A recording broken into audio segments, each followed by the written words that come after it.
It's 2 a.m. The world has narrowed to the geometry of a glowing rectangle. Your face bathed in blue light, the particular shade of digital luminescence that doesn't exist in nature. It doesn't belong to sunrise or moonlight or any fire humans have ever gathered around. And yet, here you are, gathering. You've been scrolling for an hour, maybe 2. Your thumb moves with the automaticity of prayer, each upward swipe a small petition to the algorithm. Show me something. Show me someone. Show me that I'm not the only one awake and aching in the dark. The irony sits heavy in your chest.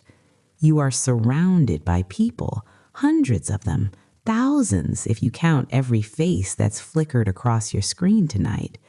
Their vacations, their victories, their carefully filtered coffee cups. You know what they ate for dinner. You know they're thinking about their ex. You know they're #blessed, #grateful, having the #time of their life. And you have never felt more alone. This is the paradox we rarely speak of, not because it's uncommon, but because it's universal.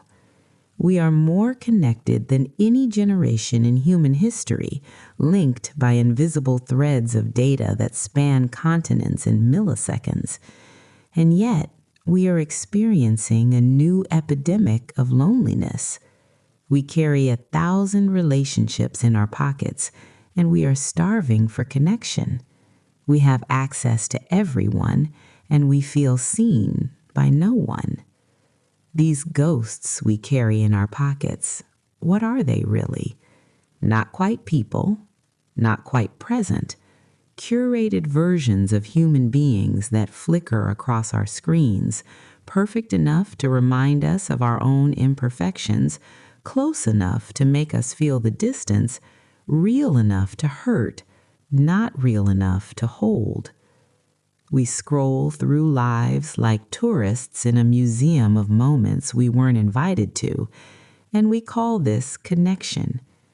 They call it networked isolation, but that term fails to capture the texture of this loneliness, the way your heart sinks seeing an ex's new relationship, the ache of posting something vulnerable while responses remain silent, being perpetually on, but never truly with, available, yet unseen. The old loneliness was the absence of others. This new loneliness is their haunting presence, close enough to see, too far to touch, real enough to hurt, digital enough to vanish the moment you reach for them. But how did we get here? When did loneliness change its face? Let's travel backward for a moment to understand how loneliness evolved. Not so long ago, 25 years, maybe 30, loneliness had a simpler architecture. You were lonely when you were physically alone, separated by geography or circumstance from the people you cared about. Distance meant something then.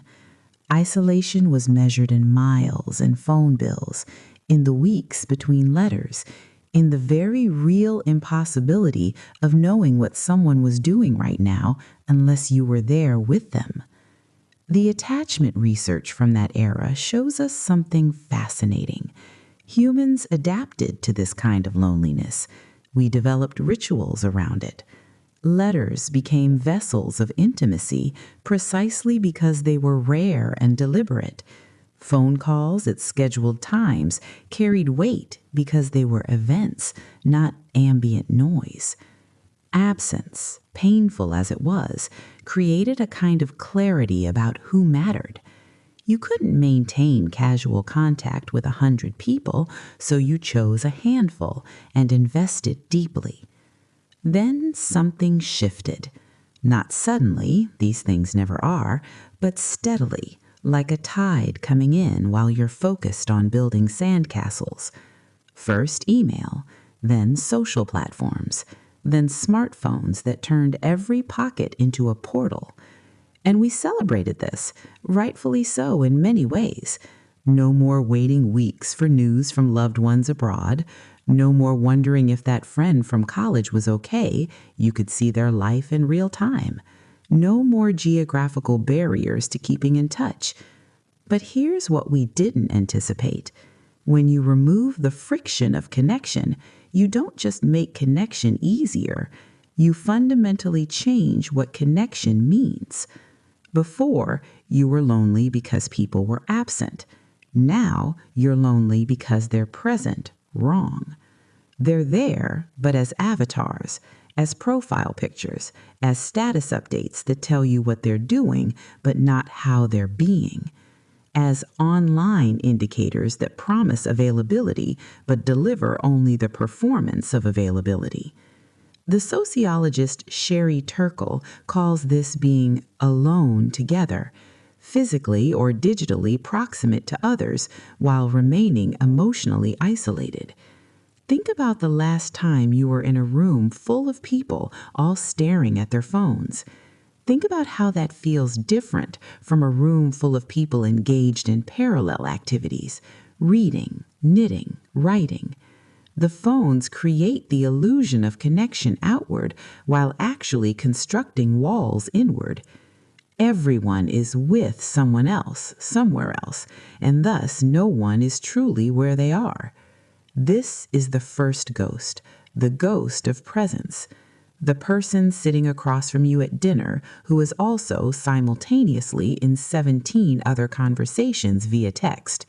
The friend who's listening to your story while their eyes flicker down to their screen every 12 seconds.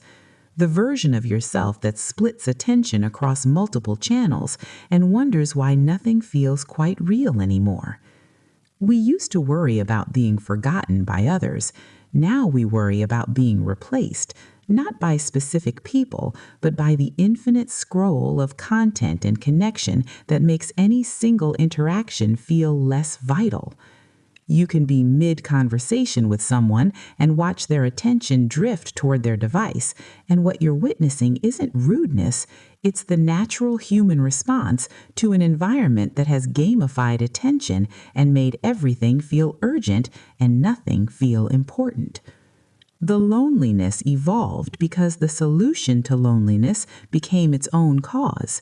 We fixed geographic isolation by creating a new kind of isolation, the kind where you can be in contact with everyone and connection with no one, where distance is measured not in miles, but in the quality of attention, where you can be someone's best friend on an app but not know they're struggling, where you can see someone every day on your screen and not see them at all. And the cruelest part? This form of loneliness is harder to name, harder to escape, because it disguises itself as its opposite. You can't say I'm lonely when your phone is buzzing with messages. You can't claim isolation when you've just posted to 3 platforms. The evidence of your connection is right there in your notification count, so the loneliness must be your fault. You must be doing something wrong. You must be the problem. Your brain doesn't know it's being fooled. That's the important part to understand first. The attachment system in your neural architecture, the one that's been developing for hundreds of thousands of years, wasn't designed for the digital age. It was designed for tribes of about 150 people, for faces you could touch, for voices you could hear without mediation, for presence that meant physical proximity. This system runs deep, deeper than thought. It's the reason an infant will die without touch, even if all their physical needs are met. It's the reason solitary confinement breaks human minds. It's the reason we're wired to seek faces in clouds and voices in white noise. We are pattern-seeking creatures, desperately tuned to find other consciousnesses like our own. And digital platforms have learned to exploit this ancient machinery with terrifying precision. Consider the notification, that little red badge, that buzz in your pocket, that ping that interrupts your thought midstream. What is it doing to your attachment system? It's triggering the exact same neural pathways that light up when a baby hears their mother's voice or when early humans heard footsteps approaching their shelter. Danger or connection, threat or tribe. Your amygdala doesn't distinguish between a text message and a tribal member calling your name. The dopamine hits from these interactions are real. They feel like connection because they're using connection's neurochemical signature. But here's the hack. Traditional connection, the kind your brain evolved for, involves a full feedback loop. You express something, someone responds, you read their facial micro-expressions, you adjust your response, they touch your arm, you feel the warmth, you both regulate each other's nervous systems through proximity and presence. This loop creates oxytocin, the bonding neurochemical which sustains relationships over time. Digital interaction gives you the dopamine hit, the anticipation, the novelty, the variable reward schedule that slot machines also use, but it shortcuts the oxytocin loop. You get excited when someone likes your post, but that excitement fades in seconds because there's no sustained co-regulation happening. No nervous system syncing with yours, no physical presence creating the felt sense of being with someone. This is what Baudrillard warned us about, though he died before smartphones made his theory so viscerally real. The creation of simulacra, copies without originals. The like is a simulacrum of approval. The scene at 2:47 p.m. is a simulacrum of attention. The emoji response is a simulacrum of emotional resonance. And your brain, desperate for the real thing, keeps accepting these copies as if they were sufficient. They're not. You know this already, in your body, if not your conscious mind. You know it in the way scrolling through comments on your post can make you feel simultaneously validated and hollow. You know it in the way a 3-hour text conversation can leave you feeling less connected than a 10-minute coffee with a friend. You know it in the phantom vibration you feel in your pocket when your phone isn't even there. Your nervous system has become so attuned to the promise of connection that it hallucinates the signal. The attachment researchers call this anxious preoccupation, the state where you're constantly monitoring for signs of connection or disconnection, always slightly on edge, never quite settling into felt security. It's the emotional baseline of the digitally connected. We're perpetually available, but never quite present, perpetually seeking, but never quite finding, perpetually performing connection while starving for it. And the platforms know this. They're designed around it. Every notification is timed. Every interface element is A/B tested. Every feature is optimized not for your well-being, but for your engagement. The business model requires your attention, and attention is most easily captured by exploiting your deepest needs: to be seen, to be heard, to belong, to matter. This isn't conspiracy, it's just economics meeting neuroscience, but the result is that we're all walking around with devices that hack our attachment systems, that promise tribal belonging while delivering only its digital shadow, that keep us coming back not because they satisfy our needs, but because they're so good at triggering them without resolution. You reach for your phone when you're anxious, when you're bored, when you're lonely, And what you're reaching for, what you're really seeking in that gesture, is the thing your species has always sought. Proof that you're not alone in the universe. Proof that someone, somewhere, knows you exist and cares. Sometimes you find it. More often, you find its ghost.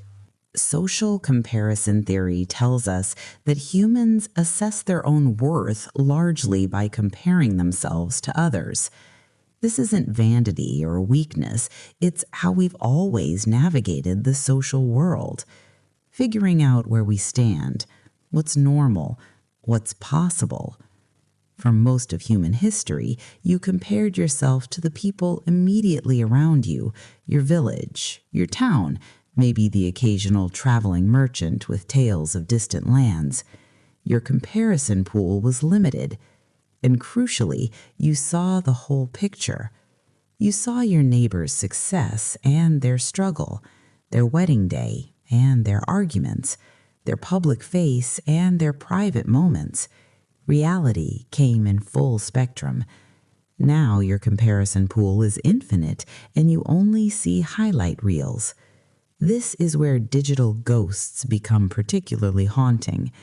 Every person you encounter online is their own curator, their own editor, presenting not their life, but their life's best angles.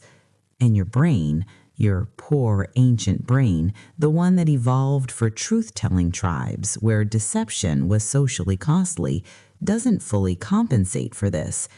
You know intellectually that what you're seeing is curated. You know everyone only posts their wins. You know the beach photo took 47 attempts and 3 filter adjustments. You know this. And yet, when you scroll through their vacation while you're on your commute, something in you still whispers, their life is better than yours. When you see their promotion announcement while you're struggling with work, the whisper gets louder. You're falling behind.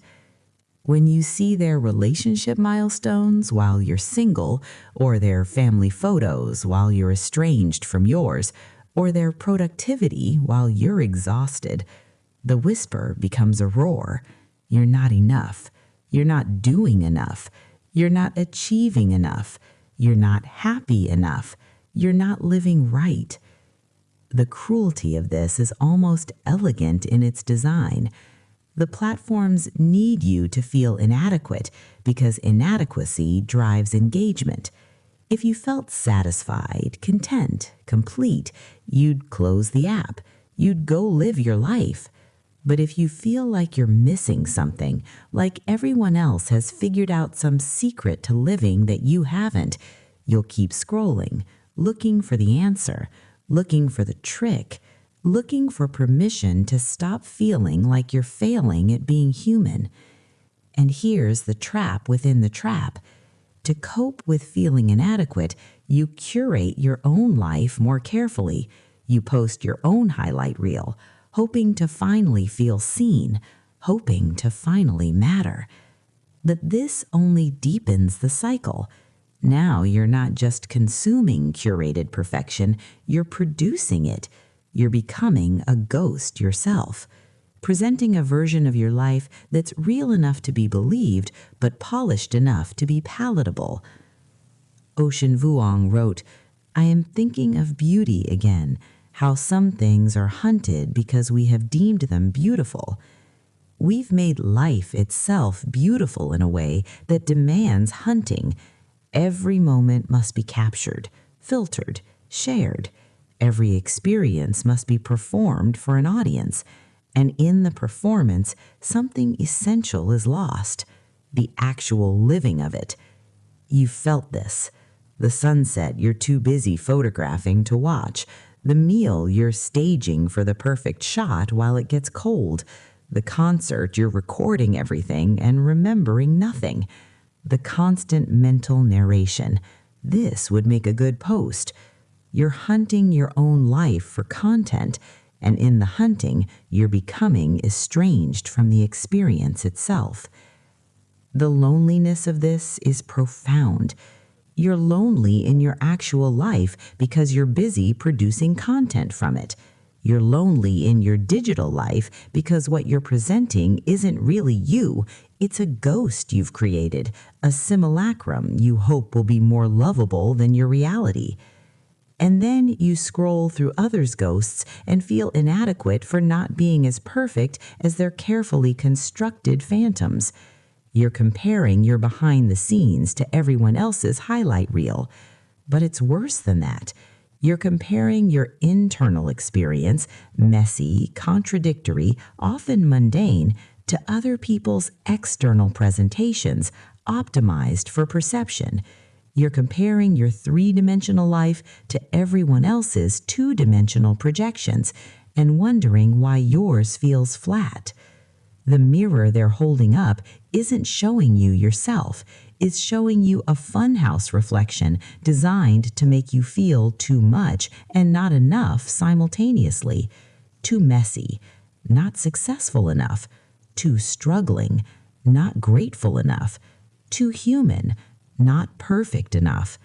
And the loneliest part, you can't talk about this, because to admit you're falling for the comparison game is to admit you're not as evolved as you thought. To admit you're feeling inadequate is to reveal inadequacy. To say, I know their life isn't perfect, but I still feel less than, is to confess to a kind of weakness we've been taught not to have. So you stay silent. You keep scrolling. You keep comparing. You keep feeling lonely in a world of apparent abundance. Let's be honest for a moment. Let's push past the rationalizations about staying informed or keeping in touch and ask the real question. What are you actually looking for when you open that app at midnight? You're looking for proof that you matter, not in some grand existential sense, though maybe that too. You're looking for the small, immediate confirmation that your existence registers in someone else's consciousness, that you posted something and someone saw it, felt something, responded, that you're not shouting into the void, that the version of yourself you're projecting is being received, is worthy of attention, is enough to make someone pause in their own scroll and acknowledge you. You're looking for that hit of mattering, that notification that says you were thought of, you were remembered, you exist in someone's mind even when you're not in their presence. This is not shallow. This is not vain. This is profoundly, achingly human. We are creatures who need to matter to each other. It's written into our neurological architecture, our evolutionary history, our every social structure. The worst punishment we can inflict on a human being, short of death, is to treat them as if they don't exist, to ignore them completely, to show them that their presence or absence makes no difference to the world. So you scroll, looking for evidence against that primal fear, looking for the comment that proves someone was thinking about you, looking for the like that means your life, your thoughts, your experiences are worth acknowledging, looking for any signal that you're not invisible. And sometimes you find it. Someone responds to your story. Someone remembers the thing you posted last week and references it. Someone sends you a meme that says, "This made me think of you."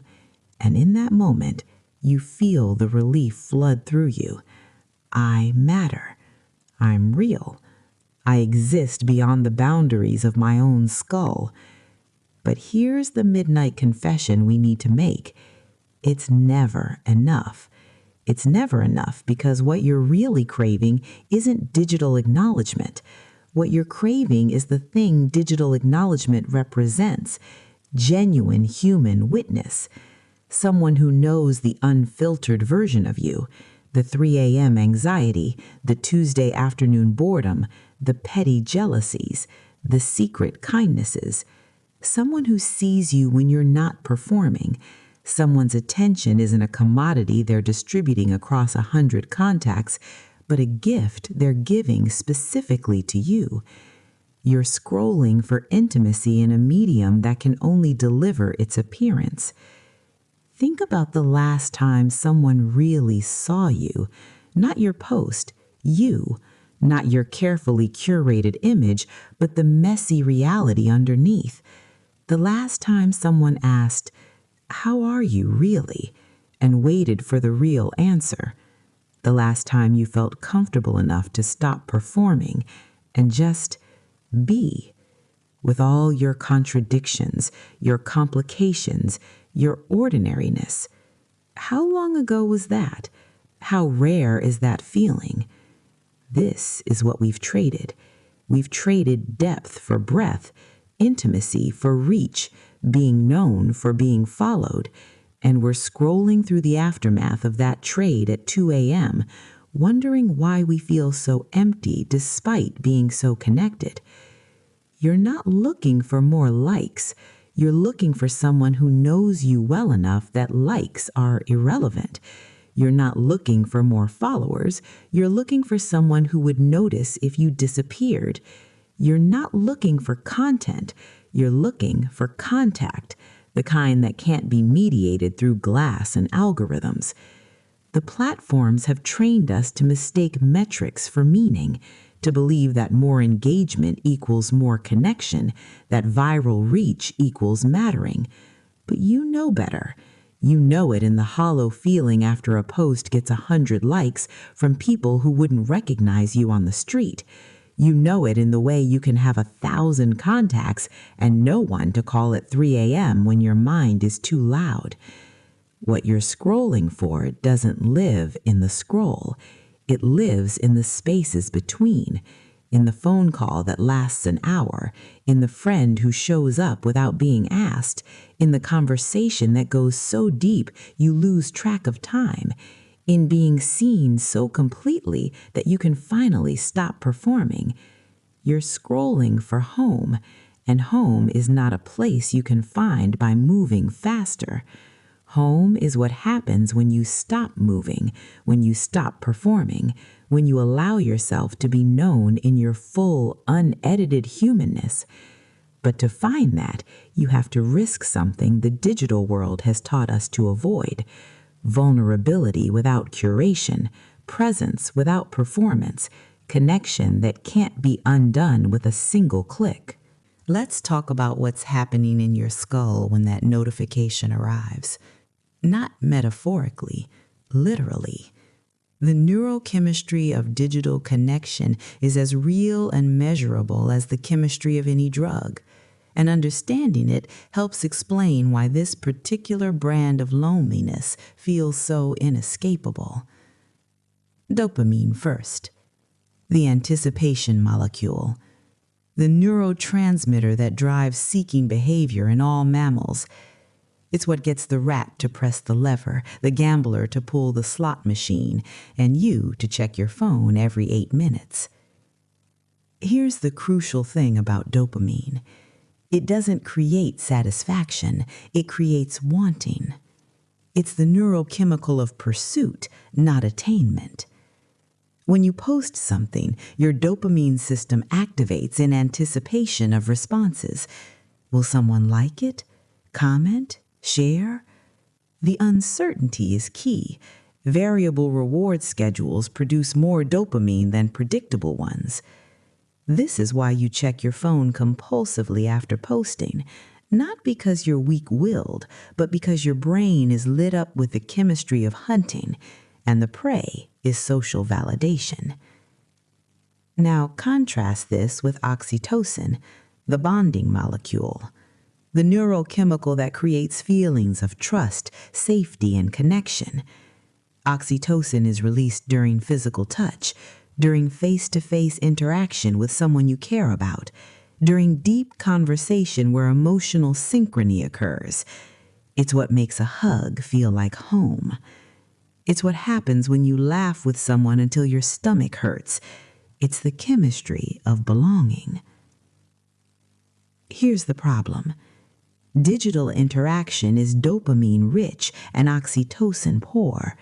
You get the hit of anticipation and novelty, but you rarely get the sustained bonding that creates genuine attachment security. It's like eating pure sugar instead of a balanced meal. Quick energy, no sustenance. Your brain lights up, but your nervous system never settles. The research on this is sobering. Studies measuring oxytocin levels during in-person versus digital interaction show a stark difference. A 10-minute face-to-face conversation with a friend produces significant oxytocin elevation. An hour of text messaging with the same friend? Minimal change. Your brain knows the difference between presence and its performance, even when your conscious mind tries to convince you they're equivalent.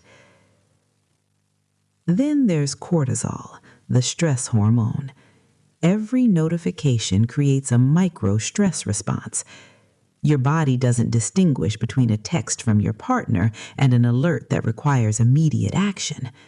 The ping triggers the same physiological cascade. Heart rate increases, attention narrows, cortisol spikes. This is supposed to be adaptive. It helps you respond to urgent situations.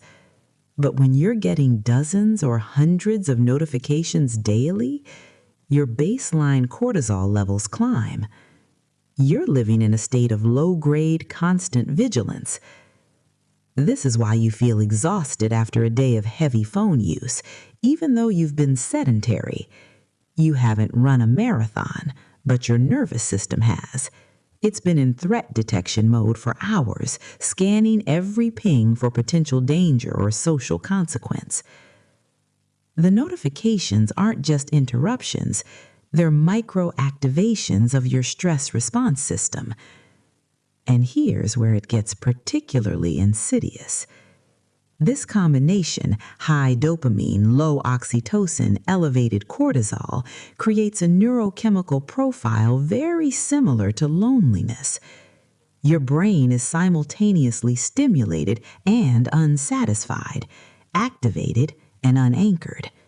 You're getting the chemical signals of social opportunity, dopamine, without the chemical payoff of social fulfillment, oxytocin, all while maintaining a stress state, cortisol, that makes genuine connection harder to achieve even when it's available.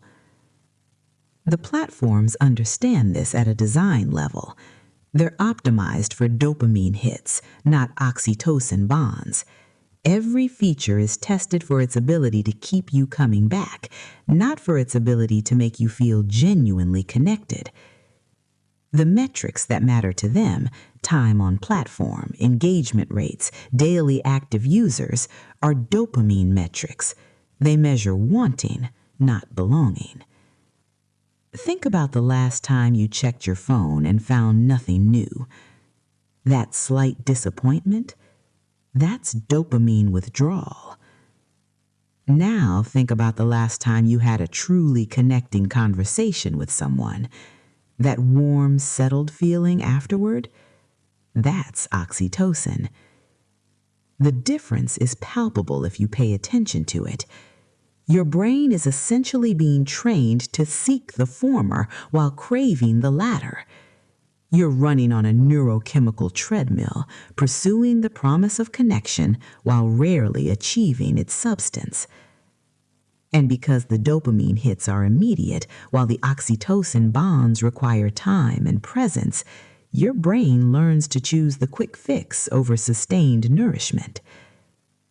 This isn't a moral failing. This is basic neuroscience operating exactly as it should, in an environment designed to exploit it. Your brain is doing what brains do, seeking rewards, avoiding threats, trying to meet fundamental needs for connection. The tragedy is that the tools promising to meet those needs are actually hijacking the very systems that would allow them to be met. And you feel this, don't you? In the way a notification can make your heart jump with hope and then sink with disappointment in the span of seconds. In the way you can spend 2 hours on social media and feel lonelier when you close the app than when you opened it. in the way you know that what you're doing isn't nourishing you, but you keep doing it anyway, because the alternative, sitting with the unmediated reality of your loneliness, feels worse. Your neurochemistry is telling you something your conscious mind doesn't want to hear. This isn't connection. It's the chemical ghost. Every interface is a choice.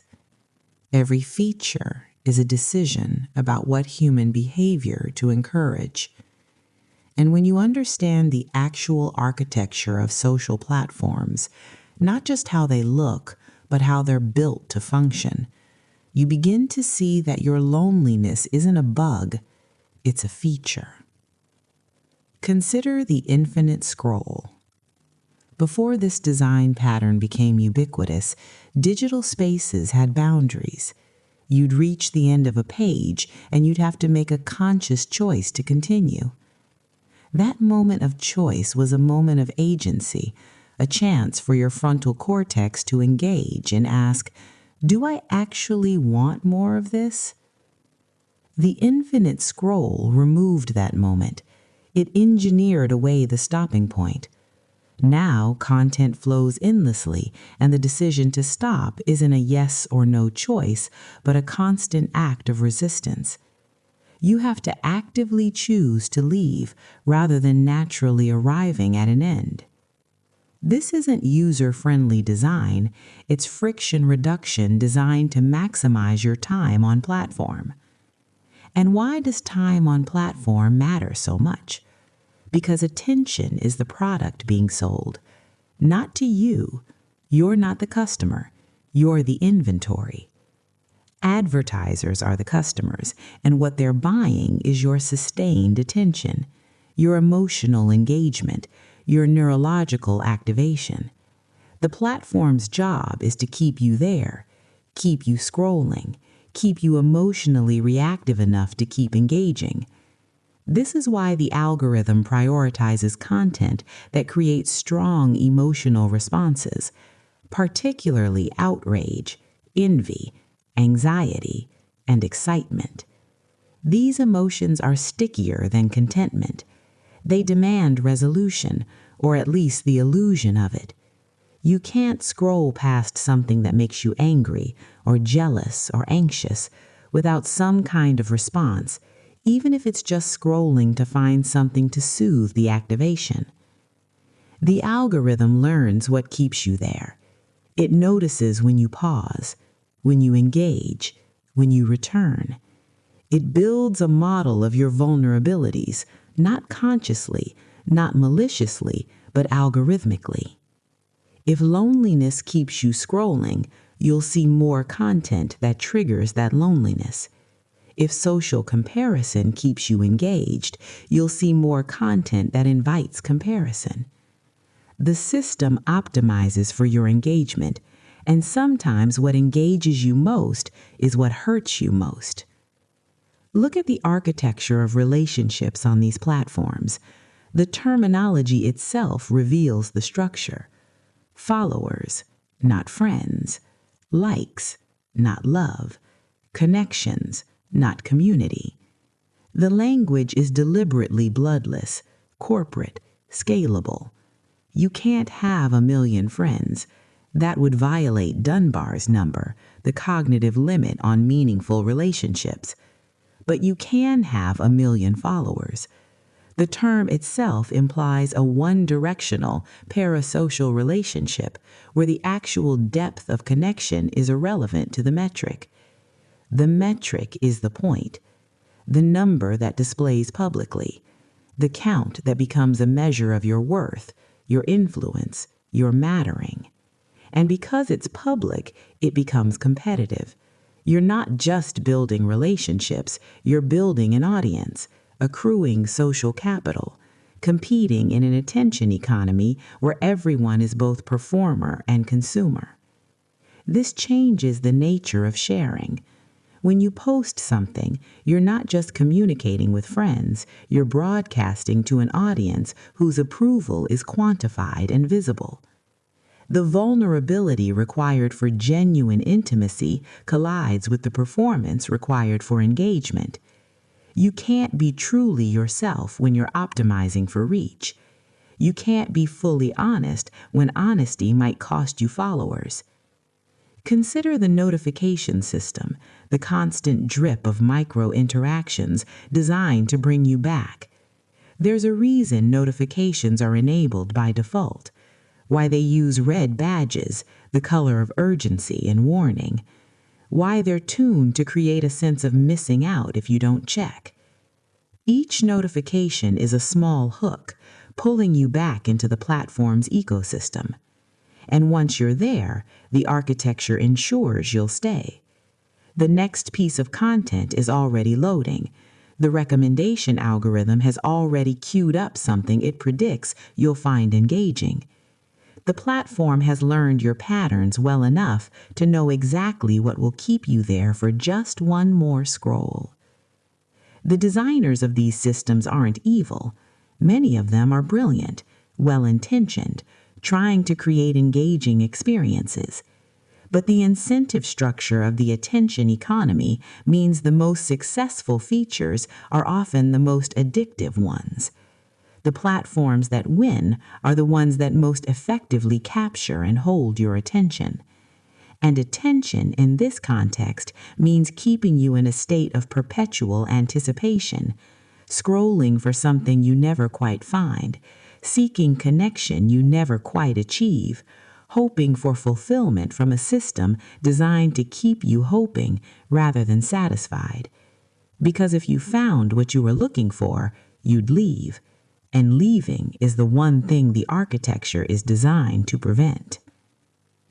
The tragedy is that these platforms started with genuine connection as the goal.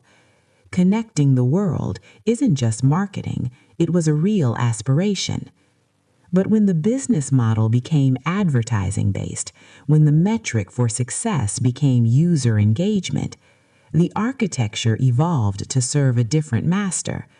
Not your well-being, not your genuine connection, your attention. Your loneliness, properly stimulated and never quite resolved, is extraordinarily valuable in an attention economy. It keeps you seeking, it keeps you scrolling, it keeps you coming back to the very place that creates the loneliness you're trying to escape. You're living in architecture designed around your vulnerability and calling it connection. Let me tell you something unsettling. There is a version of you that exists in the cloud, and it might know things about your emotional life that you don't consciously recognize yourself. This isn't science fiction. This is the reality of predictive algorithms trained on billions of interactions, capable of detecting patterns in behavior that indicate depression, loneliness, relationship instability, financial stress, often before you fully acknowledge these states to yourself. The algorithm knows when you're lonely. It knows because you scroll differently when you're lonely. You linger on certain types of content. You engage more frequently, but less selectively.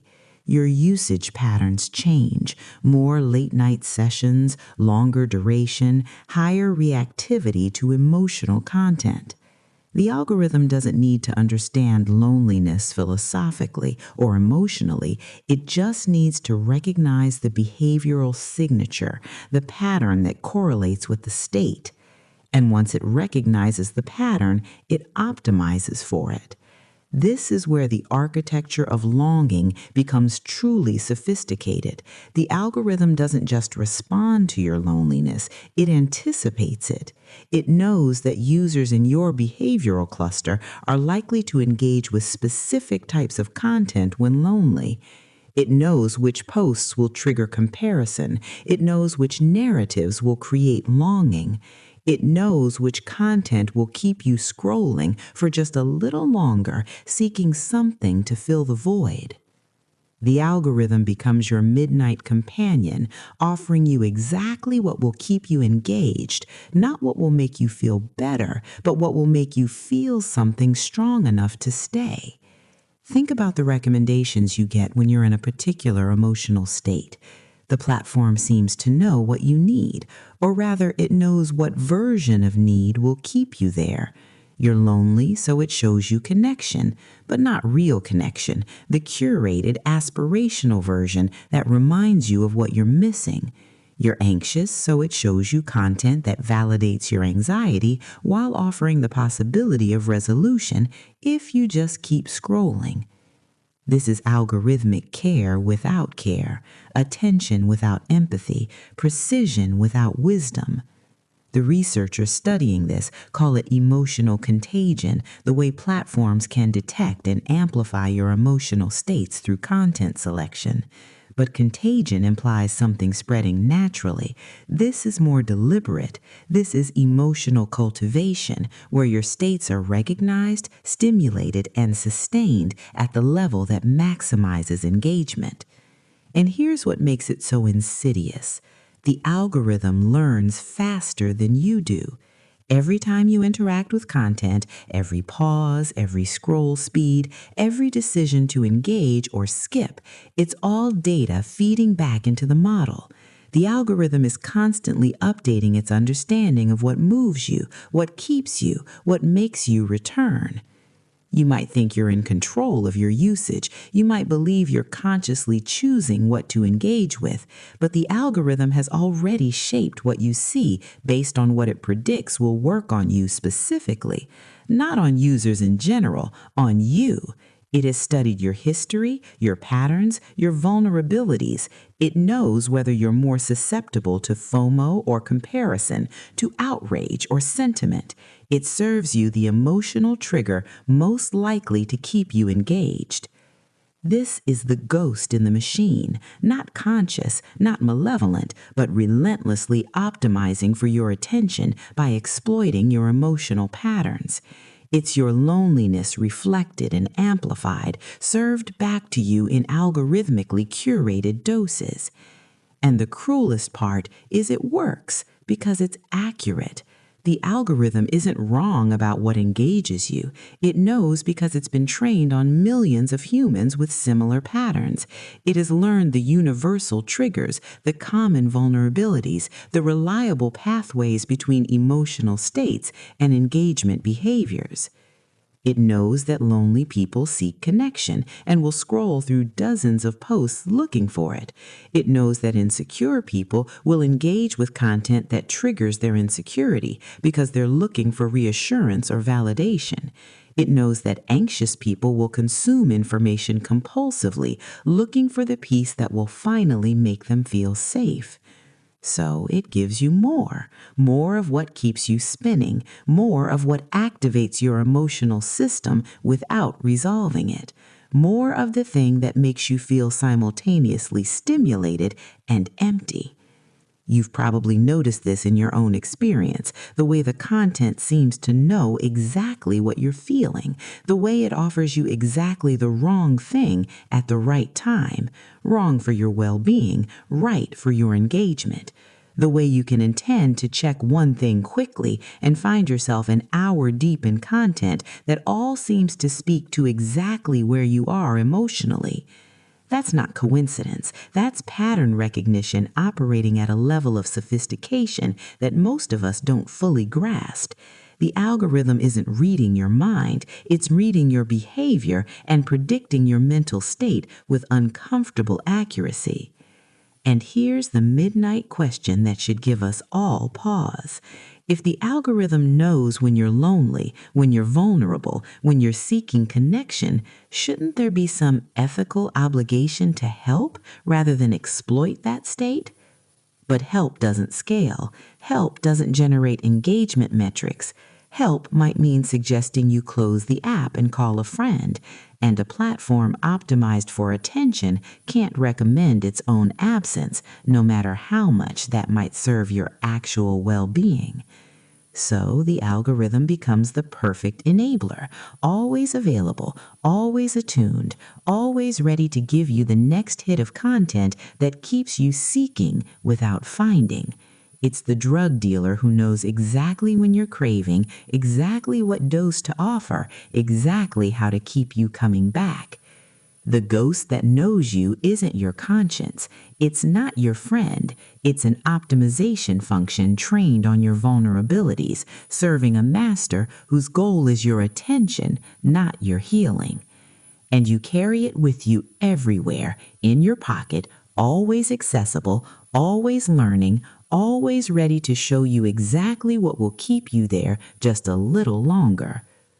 But sometimes, in a moment of clarity or exhaustion, you do something radical. You stop. What happens then?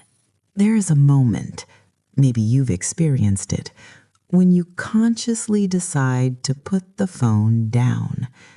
Not because it died, not because you're interrupted, but because you choose to stop, to disconnect intentionally, to sit with whatever emerges in the silence.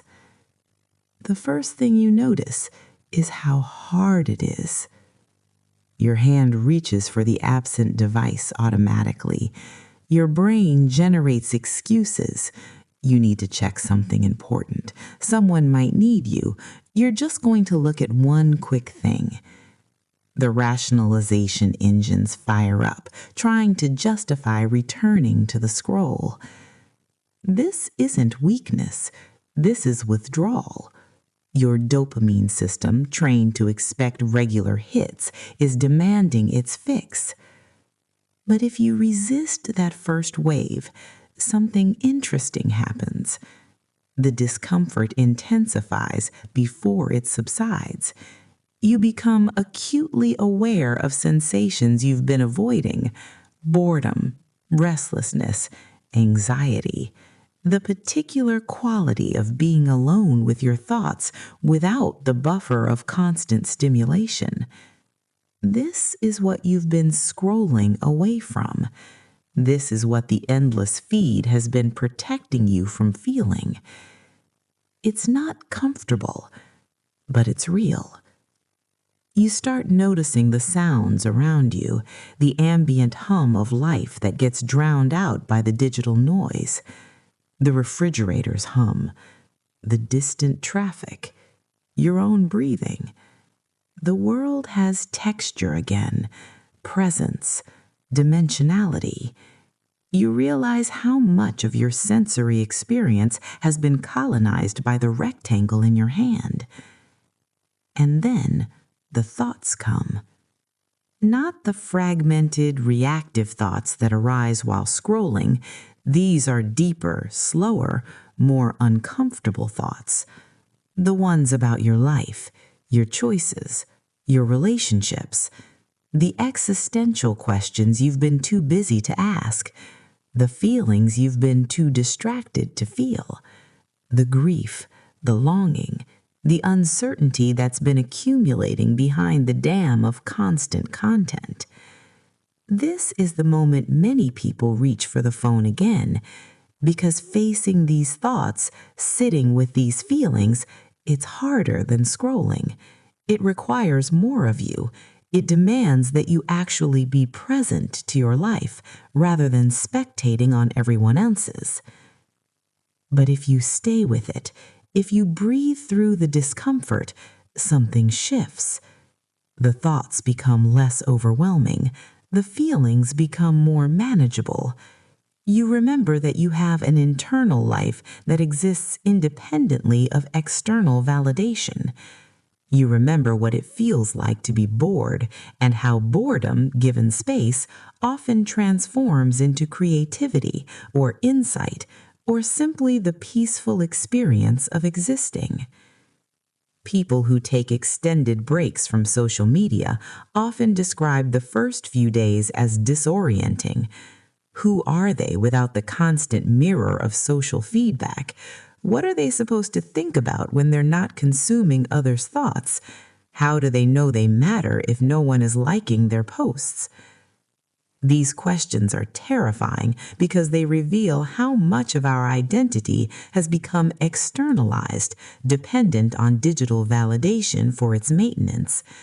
We've outsourced the work of self-knowing to algorithms and metrics, and when we step away from them, we have to do that work ourselves again.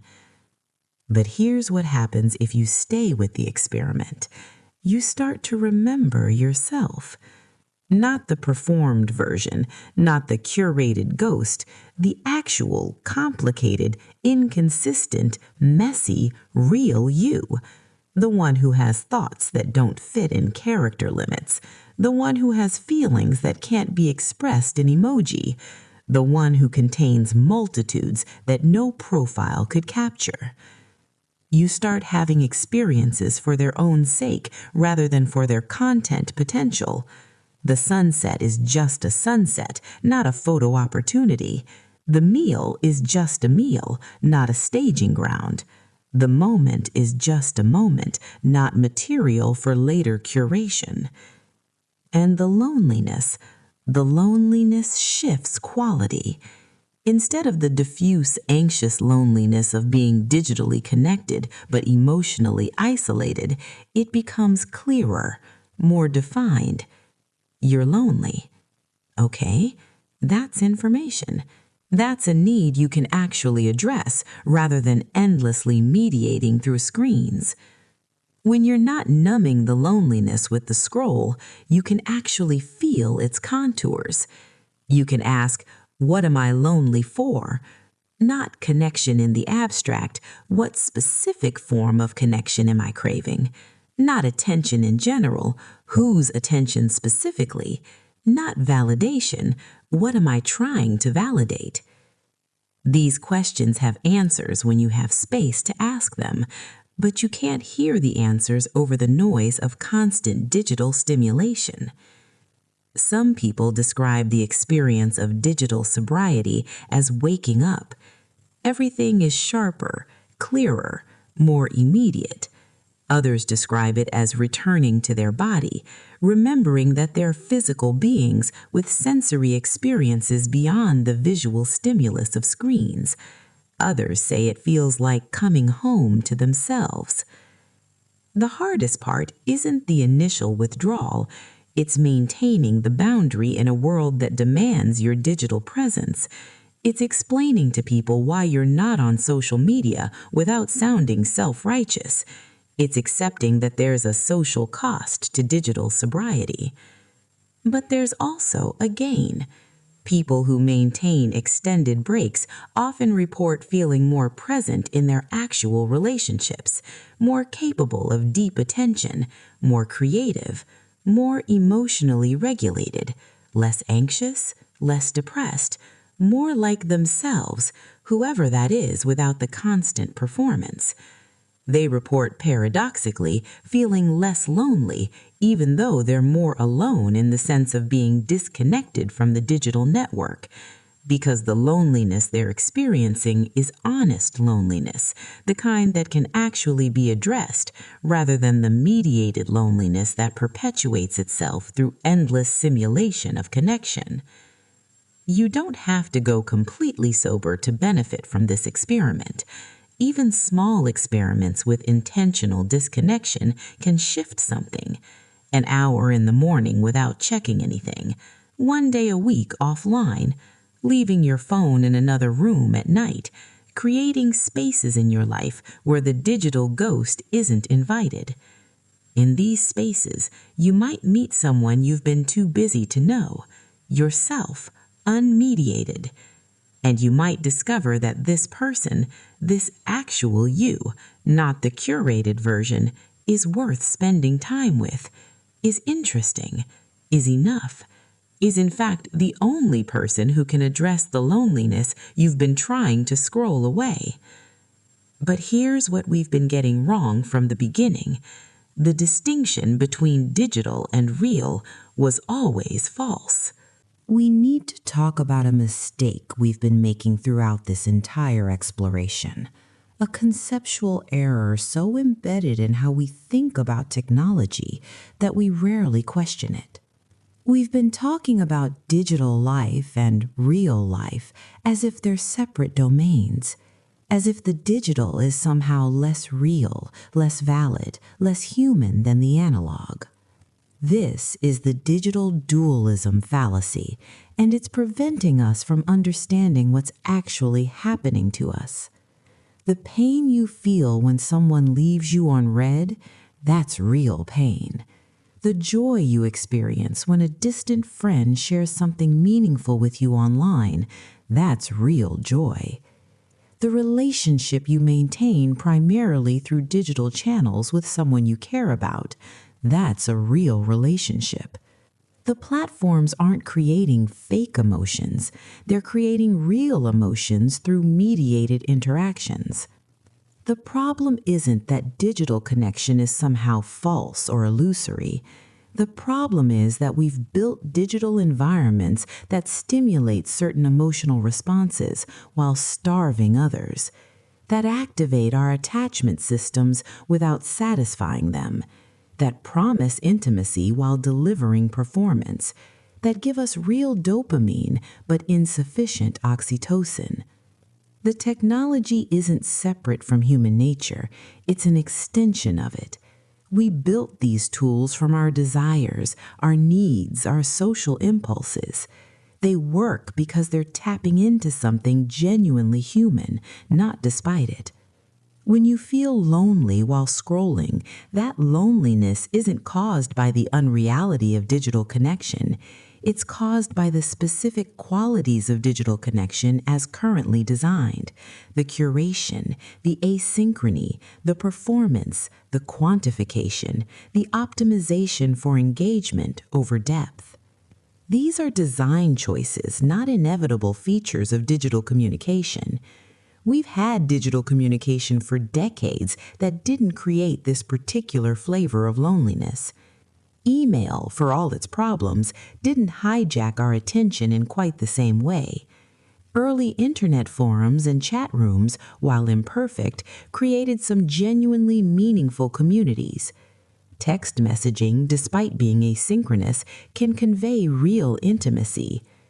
The issue isn't the medium, it's what we've built with the medium. It's the specific architecture of platforms optimized for advertisement revenue through sustained engagement. It's the gamification of social approval. It's the algorithmic curation that shows us what keeps us activated rather than what serves our well-being. This distinction matters because it changes what we're fighting for. We're not fighting to return to some pre-digital state. That's neither possible nor necessarily desirable. We're fighting for different digital environments, for platforms designed around human flourishing rather than attention capture, for technologies that support genuine connection rather than its simulation. Think about the difference between a video call with someone you love and scrolling through their Instagram. Both are mediated through technology, both are digital, but one involves real-time presence, emotional synchrony, the possibility of genuine exchange. The other involves consuming a curated representation of their life while they're not even aware you're doing it.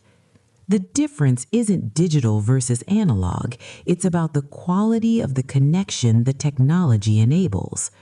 Or consider the difference between a thoughtful email exchange where you and a friend write long, considered messages to each other versus a rapid-fire text conversation conducted while you're both doing other things. Same medium, text-based digital communication, but radically different qualities of attention and presence. The digital dualism fallacy makes us think we need to choose between digital connection and real connection. But that's not the choice.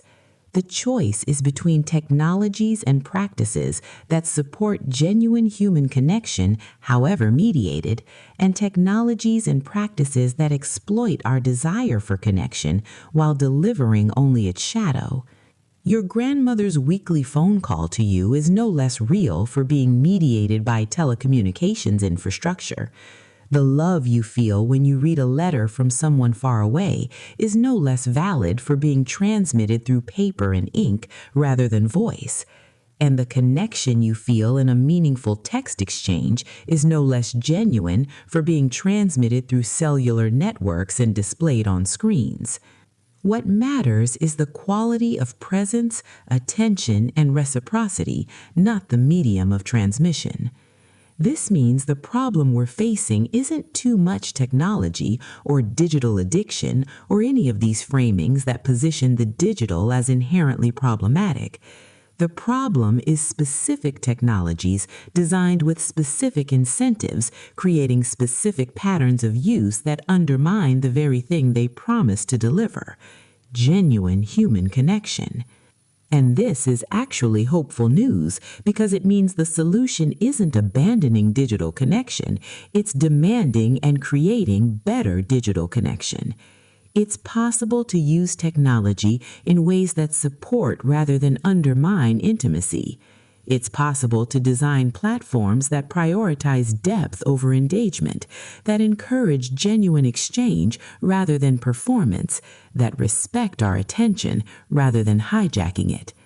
But to get there, we have to stop treating digital technology as something separate from human life and start recognizing it as an integral part of the human experience that requires the same ethical consideration, intentional design, and ongoing refinement as any other human tool or practice. The digital ghost you're carrying isn't haunting you because it's digital. It's haunting you because of what it represents: a promise of connection designed to keep you seeking rather than finding. And that's not a problem with technology per se. That's a problem with how we've chosen to build and use this particular set of technologies. The loneliness you feel isn't because you're spending time with digital tools instead of real people. It's because the specific digital tools you're using are optimized for something other than your well-being. They're optimized for your attention, your engagement, your continued presence on platform. And those optimization goals are often directly opposed to the goal of genuine connection. But genuine connection through digital means is possible. You've experienced it in the video call that left you feeling truly seen, in the voice message that made you laugh until you cried, in the online community that showed up for you when you were struggling. These are real connections, mediated by technology, but no less valid or meaningful for that mediation. The question isn't whether to use technology, it's how to use it, which technologies to embrace, which practices to cultivate, which platforms to reject or demand better from. It's about bringing intentionality and values to our digital lives rather than accepting whatever the default settings happen to be. The ghost and the wisdom aren't separate. The digital and the human aren't separate. The connection and the loneliness aren't separate. It's all woven together, and the work is learning to navigate this integrated reality with awareness, intention, and care. So what does that navigation look like? How do you find signal in all this noise? The work isn't to escape the digital world. The work is to become more deliberate about how you inhabit it, to distinguish signal from noise, to recognize what serves your actual need for connection and what merely exploits it. This requires developing a new kind of literacy, not just digital literacy in the sense of knowing how to use tools, but emotional literacy about how those tools affect your inner life. It requires paying attention to how you feel after different types of digital interaction and making choices based on that information. Notice the difference between how you feel after a meaningful exchange with someone and how you feel after scrolling through feeds. Notice which interactions leave you energized and which leave you depleted. Notice when you're using technology to connect and when you're using it to avoid. Notice when you're present and when you're performing. This noticing is harder than it sounds because it requires interrupting the automaticity of your usage. It requires pausing to ask, why did I just pick up my phone? What am I actually seeking? Is this likely to provide it? Most of us reach for our devices dozens of times a day without conscious intention. The first step is simply bringing awareness to the gesture. And once you're aware, you can start making different choices. Not rigid rules, those rarely work, but responsive decisions based on what you actually need in the moment. Sometimes what you need is connection, and the phone can provide it. You can call someone, have a real conversation. Sometimes what you need is information, and the phone can provide that. And sometimes what you need is to feel something, and the scroll is a way of outsourcing that feeling rather than generating it authentically. Learning to distinguish these moments is the work. Some people find it helpful to create intentional boundaries, designated times or spaces where devices aren't allowed, not as punishment, but as protection, as creating conditions where other forms of connection and presence become possible. The dinner table without phones, the bedroom without screens, the morning hour before checking anything.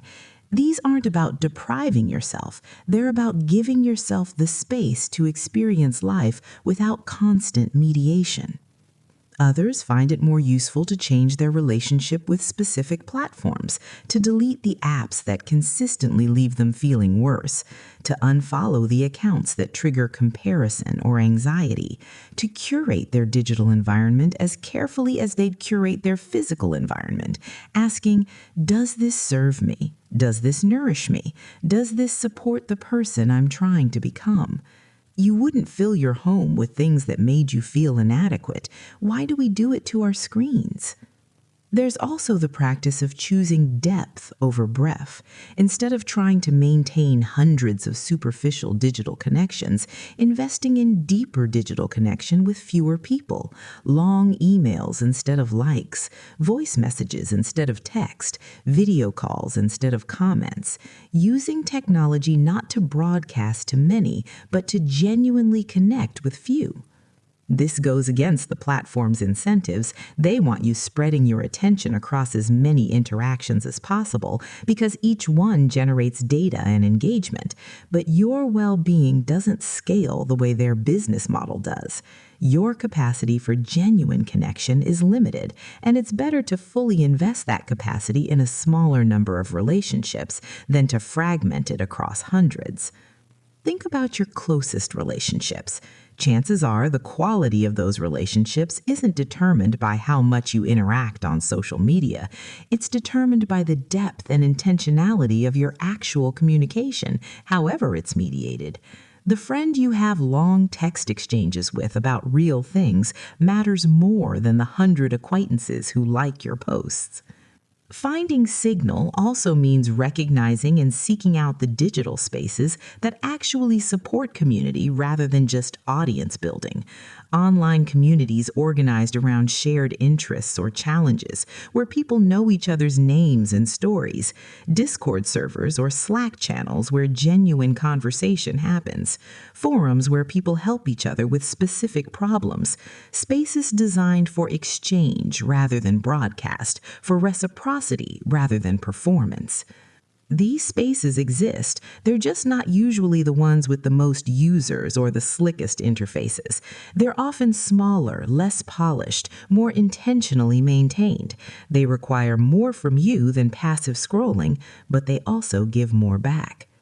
And sometimes finding signal means finding people in analog space and then using digital tools to maintain those connections.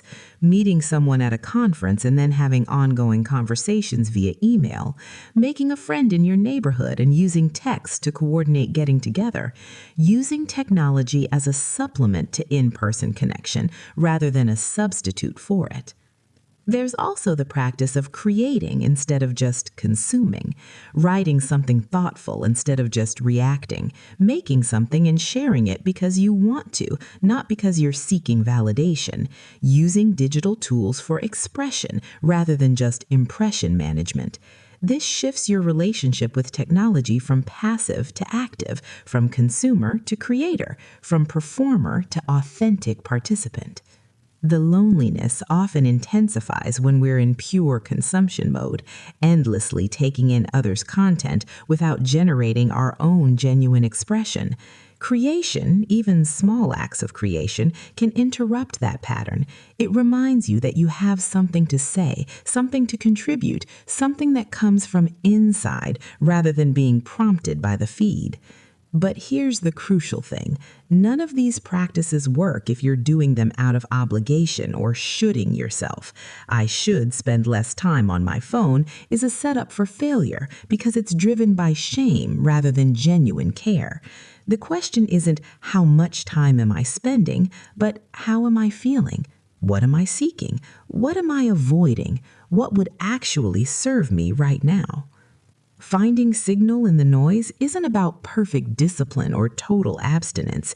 It's about developing discernment, about learning to recognize the difference between connection and its simulation, about honoring your actual needs rather than the needs the platforms want you to have, about treating yourself with enough compassion to notice when something isn't serving you and enough courage to change it. It's about remembering that you're not just a user. You're a human being with complex needs for connection, meaning, creativity, and presence. And while technology can support those needs, it can also exploit them if you're not paying attention. The signal is there. It's in the call to your friend that turns into an hour-long conversation. It's in the online community that celebrates your wins and supports your struggles. It's in the photo you take because it moves you, not because it will get likes.